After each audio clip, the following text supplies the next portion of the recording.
Korido at buhay na pinagdaanan ng tatlong prinsipeng magkakapatid na anak ng Haring Fernando at ng Reyna Valeriana sa kahariang Berbania.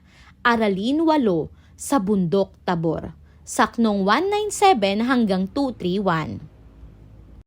Pagdating ni Don Juan sa Bundok Tabor, maaga niyang inabangan ang pagdating ng ibong Adarna. Una siyang nag-isip sa ilalim ng punong Piedras Platas dahil wala pa ang ibon. Ngunit nang maramdaman niyang may parating, nakita niyang dahan-dahang dumapo ang Adarna mula sa malayo.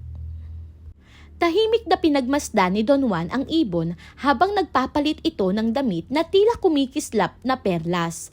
Saka nagsimulang umawit ng malamig at matamis ang tinig.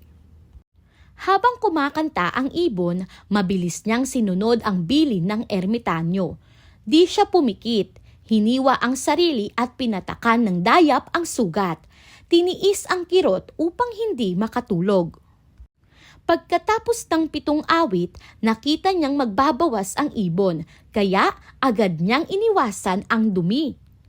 Nang makatiyak na tulog na ang Adarna, dahan-dahan siyang umakyat sa puno at mabilis na isinukbit ang gintong sintas sa paa ng ibon.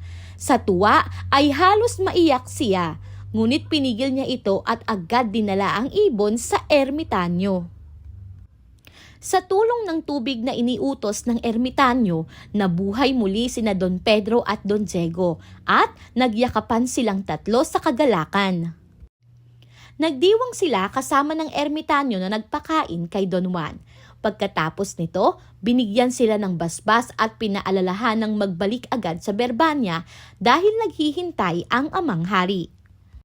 Mahalagang kaisipan, ang tunay na tagumpay ay dumarating sa mga marunong magpakumbaba, sumunod sa payo at magpatawad kahit sila'y nasaktan.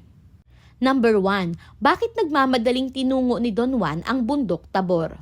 2. Isalaysay ang karanasan ni Don Juan nang umawit ang Adarna. 3. Paano nagbalik sa dati ang dalawang prinsipe? 4. Paano ipinagdiwang ang tagumpay ni Don Juan? 5. Anong mahalagang bilin ang ipinahayag ng ermitanyo? Pagpapahalagang pangkatauhan. Una, ano-anong mga magandang katangian ni Don Juan ang nais mong taglayin? Bakit? Pangalawa, bilang isang anak, ano ang iyong nagawa na nagpapakita ng malaking pagmamahal sa iyong magulang? Ilahad sa klase.